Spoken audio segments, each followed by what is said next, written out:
Hey everyone, it's Dr. Law. I wanted to share a brief video, it'll be a few minutes long, on assessments, standardization, and those processes that tests go through when you're preparing to use them for a large population. So wanted to share my personal experience with creating a test. I did this for my dissertation, which focused on counselor self-efficacy. Self-efficacy has to do with the beliefs that a counselor has about themselves in carrying out specific counseling tasks. So how good do I believe that I am according to how, my prior history and my experience as well as my training. So I used an exam or an assessment called the CASES, or the Counselor Activities Self-Efficacy Scale, that had a lot of different parts of it that were looking at different activities that we do as counselors. I won't go into the details of those, but when it was created, it had very strong and good solid validity and reliability. Um, the right types of fit coefficients that you read about in your books they were all used and had very good results. And so this test has been around for quite some time. But I was not just interested in counselor self-efficacy. I was interested in trauma counseling and self-efficacy, because there was nothing specific out there that looked at trauma counseling activities and self-efficacy. The reason I wanted to know that is because, so self-efficacy was the construct, or this idea that I was interested in.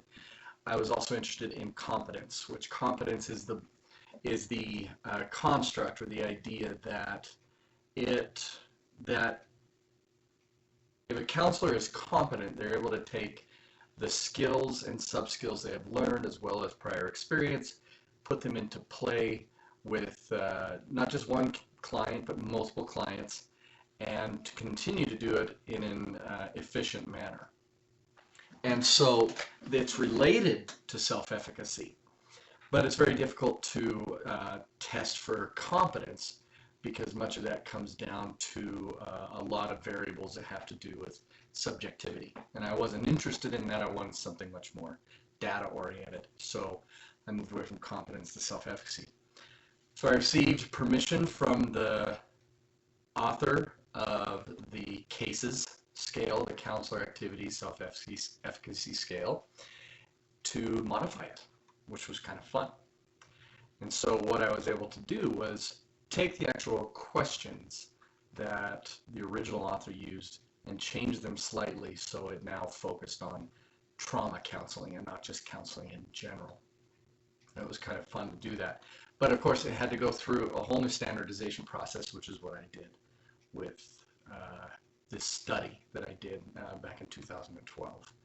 And what happened was first I modified the exam, and then I took that exam, that assessment, to two experts in the trauma field.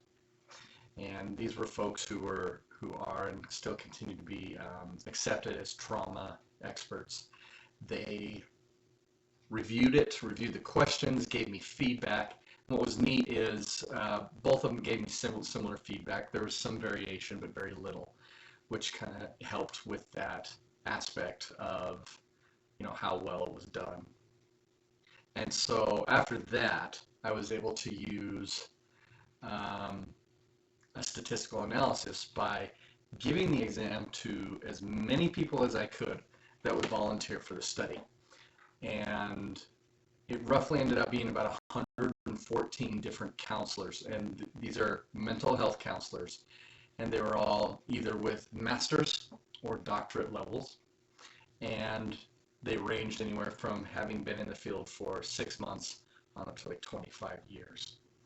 And all this data was, the way we did with the statistics is we looked at the averages of what happened within a group. So like, let's say if they've been in the field from 6 months to 2 years, and then after that 2 years to 4 years, and 4 years to 6 years, and so on. And we created these groups to see where their self-efficacy was, and also to see if self-efficacy had something to do with being in the field longer, or if it had to do with specifically getting trauma training, things like that. And so we had some very interesting results. It was fun to do. Ultimately, in standardizing the test, the results was very, very good. The validity and reliability scales were very high. In other words, the test was testing what we wanted it to test according to these statistical analyses, and it was doing it consistently, which made it a little more exciting. I was like, yes, we got something right here. And then we learned that when it comes to self-efficacy, there is a higher sense of self-efficacy if a counselor has had more hours of training, trauma-specific training, than anything else. And that was interesting. And typically it was if there was more than 20 hours of training that had been taken by the counselor. Now, there were other good results with lower amounts of hours of training, but typically the best range was 1 to 5 hours, and then the next best range was more than 20 hours. And so everything else in between had a much lower percentage of how confident they felt they were. And so it's just some interesting things. There was a lot more statistics that we found from it, but I wanted to share that with you. If you have questions about this, I'd be happy to respond to them. Yeah, I hope you enjoyed this.